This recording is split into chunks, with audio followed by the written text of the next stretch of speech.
Makadimo semhuri Zimbabwe kusangana zvekare pano pachivhitivhiti chenyu patinokupai nyaya nemalatest updates ezvinhu zvinenge zvichiitika munyika yeZimbabwe. Anasuno tiri kutambira nyaya inotyisa, nyaya inovhundutsa patiri kunzwa kunzi vanosonjamisa vari kuramba nyaya dzekuti maelections akapostpondwa from 2028 achinzi akuitwa 2030. Asi zvimhuri Zimbabwe mamiriro azvakaita nyaya toda kuti tingoiongorora nemazvo kuti vanosonjamisa vakatitaurira imwe nguva pamaelection a2023 kuti so far tavhara maloopholes ese anoita kuti pange pachirigwa munyika yeZimbabwe. Takanzwa zvekare vakataura kuti vataura naDonald Trump vakanzi vachapiwa mari inokwana kuita 15 billion. Zvaiva zvinhu zvekunyepa zvavakazongo vachibvunzwa nevamwe varungu majournalists vachibvunza vakati aiwa asi zvechokwadi izvozvo zvichireva kuti isusu tisu taitwa madununu navo. Saka mamiriro zvakaita mhuri yeZimbabwe isusu tiri pakuongorora pamwe chete nepakuzama kuda kuziva kuti toita sei semhuri yeZimbabwe kuti tinge tichibudirira panyaya iyi. Nyaya iyi yekuti nyika yeZimbabwe inge ichisunungurwa panenge pachitoda vanhu vakatosimba moyo. Saka mamiriro zvakaita tiri kuona kuti nyaya yekunzi varamba nyaya yemaelection a2028 tiri kuona kuti kutangerwa time, kurasirwa nguva. Saka ndo mamiriro azvakaita muri Zimbabwe. Hapana zvimwe chatingakuudzei, ndo zvinhu zviripo, ndo mamiriro azvakaita. Tiri kutendai chose nekuteerera kwenyu pano pachivhitivhiti chenyu. Improvement of public services is the money that they are using for their personal enrichment. There's absolutely no way somebody can run a business in Zimbabwe and be able to have the amount of money that people like Wignell and Makandiwa are flashing around. It's not practically possible, because that amount of money, you would want to have a traceable business. You would want to have a traceable, taxes that you're paying towards government. Physical addresses of where you operate, audited accounts and everything. That guy is basically running Zimbabwe like it's his personal property. He gets what he wants, he does what he wants. And these are the results of a government that has abandoned its duty. These people, they don't even feel that they have a responsibility towards Zimbabweans at all. They have responsibility towards themselves, and towards their girlfriends and immediate family members, and those within the elite, political elite. All the systems of government have been captured. The parliament, the courts, the army, the police, they've all been captured. They are serving the elite. They're serving that regime. And they don't really care about what's happening in Kariba. And that disaster in Kariba, and I'm going to be very, very honest and clear that it is a sign of what is to come. You are going to see more of that. Not because I'm being prophetic or anything. I'm just saying because the government has abandoned its duty. Have you ever seen, like, around, at the close of business in town, how people get transport to go home? You see people jumping on top of buses. You see people rammed, packed in a bus like they are sardines. If you see the roads to places like Itungwiza, the level of neglect of those roads, the potholes, the rubbish, it's shocking. The sewage system in places like Itungwiza, Mavubu, they don't even work. And right underneath the ground, that sewage system is not even flowing, but people are still using those toilets. They're just filling up and filling up and filling up. And it's just an earthquake of diseases that's just waiting to happen. It's just a volcano, basically, of diseases that is waiting to happen. And there was also talk of in Harare, where people are just drilling boreholes left, right, and center. Underneath the water table is decreasing. That water is also mixing with sewage. People are building on wetlands. There is no environmental checks and balances or regulation that is going on. That's another disaster waiting to happen. If we have, because if you look at Harare, the drainage system in Harare is dead, it's not working.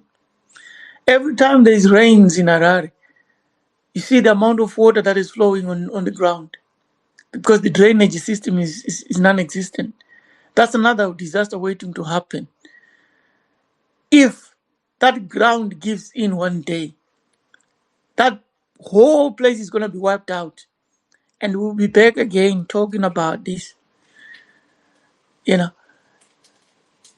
has to be a time where people just need to say, look, enough is enough. You know, this, because in Zimbabwe, we have got this individualism when it comes to addressing national problems.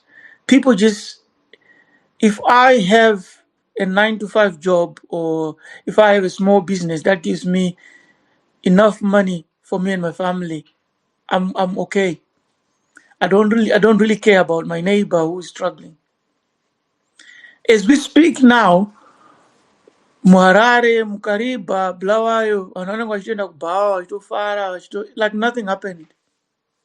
I'm not saying that everything should stop, but I'm just saying it's getting worse. People have been desensitized to the suffering of each other.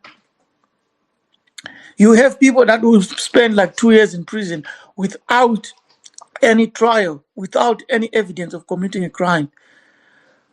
But nobody cares because we expect that. We're so desensitized to that, to the miscarriage of justice, to the point that we find it normal. You know, if you see the last election that was rigged, it was so blatant. It was even declared and free. You know, it was free and free, not fair, illegal, everything, every negative word that you can think of. But we expected that. We're so desensitized to that. And we had this CAB 3 where the president just thought, you know what, I need another 2 years. And after 2 years, he probably said, I think I need another 5 years. I think I'm going to put my son after me. And I'm telling you, we will still accept that because we're so desensitized to every problem that is affecting the country. We basically need somebody to take leadership. You know, we need to we need like a proper uprising to demand that no, the direction of the country is no longer, is no longer right for the people. I mean, the future generations, 20, 30, 50, 60 years down the line, they're going to look at this generation with disgust to say, look, how did you allow such to happen? Yeah. The Chinese are just mining wherever they want. They're digging up, graves. They are dumping poison in rivers. They're destroying vegetation. They're driving animals away. But we're so desensitized to that. We're all looking at the next ticket outside the country. We don't care whether you end up in Poland, where nobody speaks your language, and racism is the worst that you can imagine, but you would rather be in that country than be in your country. That's how bad that country is. So yeah, I'm gonna land by saying it's really, really sad, but this is just a sign of what is to come, and we're going to see more of this, and we're not going to see any reaction from Zimbabweans. Thank you.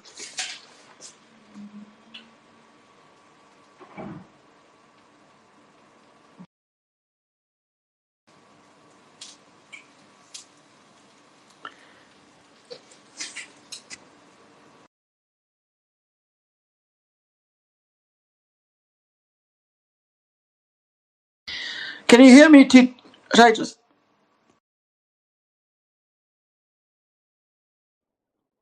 Who was coming on next? Smarter than Owen. All right. Okay, let's go with that order. Okay, thank you. Uncle Gerard Shurikuhamba ere. Yeah, let's say. Right. Tangoti nematambudziko kumhuri yeZimbabwe. Ndangosimukira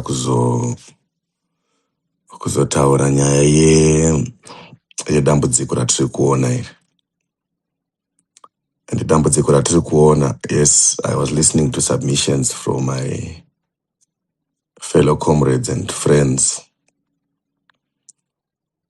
Yes, when they started bringing in spirituality and things that are beyond our control.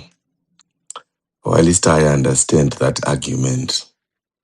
I think it is very important to note that once you bring spirituality into the picture, then you take away accountability.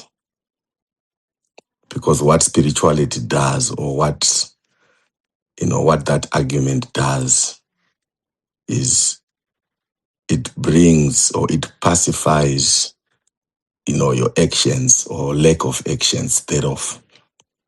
Because you would say something is beyond our control.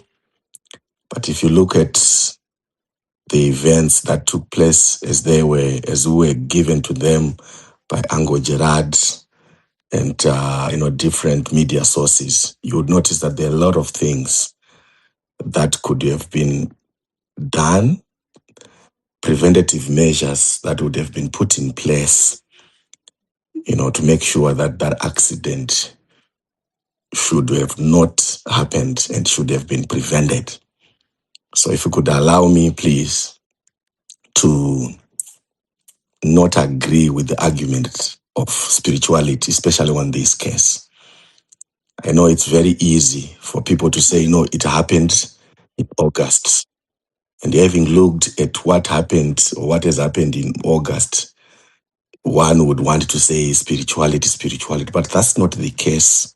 As we know, accidents in Zimbabwe, right? They do happen from January to December, and mainly because of so many other things that are preventable, so many factors that I would like to believe that they are within reach.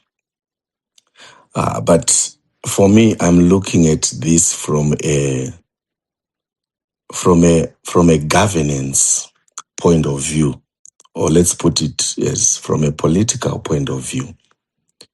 And fellow Zimbabweans, we are suffering from the events that have happened, that we have allowed to happen in Zimbabwe.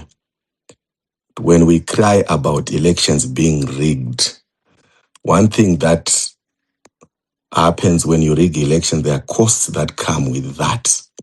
When we cry that the democratic space has been closed in Zimbabwe, you will notice that we cannot run away from the costs. Because when you look at things from a political, science perspective, you notice that elections or democratic elections, they create an accountability mechanism. And once you have removed, the citizens, the power of the citizen, then it means there is no accountability, because it's a simple equation. And the equation is, us as students, we've got power to elect our political leaders, right? And those political leaders, they come with what I would call government incentives or performance, to say, let's put public service performance as a priority. Or else, if we fail to produce, or if we fail to deliver the performance that's expected by the citizens, then it means we are going to lose the elections and we are going to lose our jobs. Right. So, but once this is taken away from us, then there's no accountability to talk about. So that's what is happening in Zimbabwe right now. And now when we look at this cost, you notice that we have lost people through our role.